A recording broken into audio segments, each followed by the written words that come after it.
बनी इसराइल के एक बड़े शहर में एक नौजवान रहता था जिसका नाम किफल था। वो अपनी कौम में बदनाम ज़माना गुनहगार शख्स समझा जाता था। लोग उसका नाम सुनते ही कानों को हाथ लगाते, क्योंकि वो जिस किस्म के गुनाहों में मुब्तला था वो आम फासे भी करने से घबराते थे। उसके घर में इयाशी की महफिलें सजती थीं, रातें खेल तमाशे, बेहयाई और जिना में गुजरती।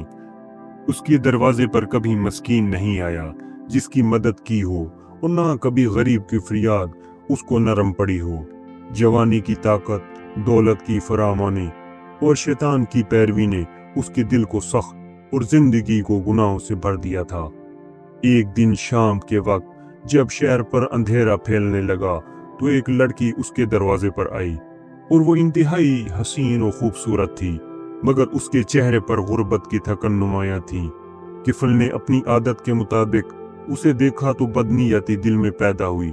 लड़की ने धीमी आवाज में कहा कि वो बहुत मजबूर है और कुछ रकम चाहती है।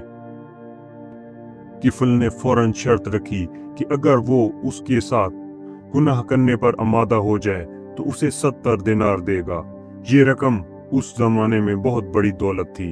लड़की ने फिक्रो फाका, घर की भूख, अपने छोटे बहन भाइयों की हालत और गुर्बत के बोझ को सोचकर लरसते दिल के साथ हाँ कर दी। वो उसकी हवेली के एक कमरे में ले जाई गई। कमरे में हल्की रोशनी थी, दरवाजा बंद हो गया और किफल गुनाह के इरादे से उसके करीब गया। जैसे ही वो उसके पास पहुंचा, अचानक लड़की के आंसू बहने लगे। वो जोर जोर से रोने लगी।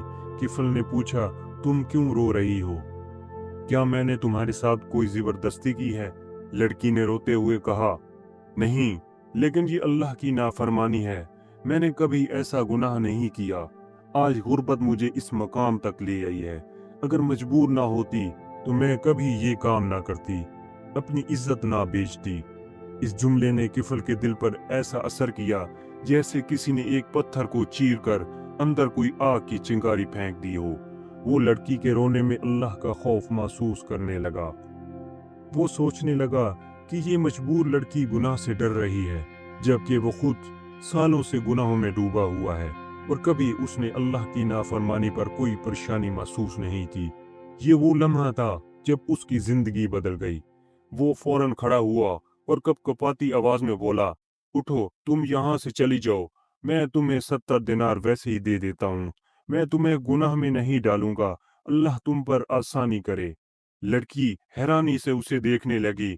उसे यकीन नहीं हो रहा था कि इस शख्स के दिल में अचानक इतनी नरमी कैसे आ गई। वो रकम लेकर चली गई और किफल बहुत देर तक खामोश खड़ा रहा। फिर वो अपने कमरे में गया, दरवाजा बंद किया और पहली बार अपनी पूरी जिंदगी पर गहरी नजर डाली। उसने एक एक गुनाह याद किया, वो जुल्म जो उसने कमजोरों पर किए थे, वो बेहयाइयां जिनमें उसने जिंदगी गुजारी, वो दिल जिसे कभी अल्लाह के खौफ ने नहीं छुआ था। पहली बार उसके अंदर शर्मिंदगी ने जन्म लिया। वो जमीन पर गिर गया, उसके आंसू बहने लगे। वो बार बार कहता रहा, ए अल्लाह, मैं बहुत गुनहगार हूँ। मेरी उम्र बुराई में गुजरी है। मैं तेरे सामने शर्मिंदा हूँ। अगर आज तू मुझे माफ ना करे तो मैं बर्बाद हो जाऊंगा। या अल्लाह, मैं आज से तेरी तरफ पलटता हूँ। उसकी तौबा पूरी सच्चाई और नदामत से भरपूर थी। वो देर तक रोता रहा, कभी सजदे में गिरता, कभी अपने चेहरे को हाथों में छुपा लेता। उसने दिल में अहद किया कि आज के बाद कभी गुनाह नहीं करेगा। इसी तौबा और आंसुओं के साथ वो रात बीत गई। जब सुबह हुई तो लोग मामूल के मुताबिक उसे जगाने आए, मगर देखा कि वो बिस्तर पर मुर्दा पड़ा है। वो रात ही में दुनिया छोड़ चुका था। लेकिन असल हैरत तब हुई जब लोगों ने उसके दरवाजे पर लिखा हुआ देखा, अल्लाह ने किफल को बख्श दिया है। लोग दहल गए।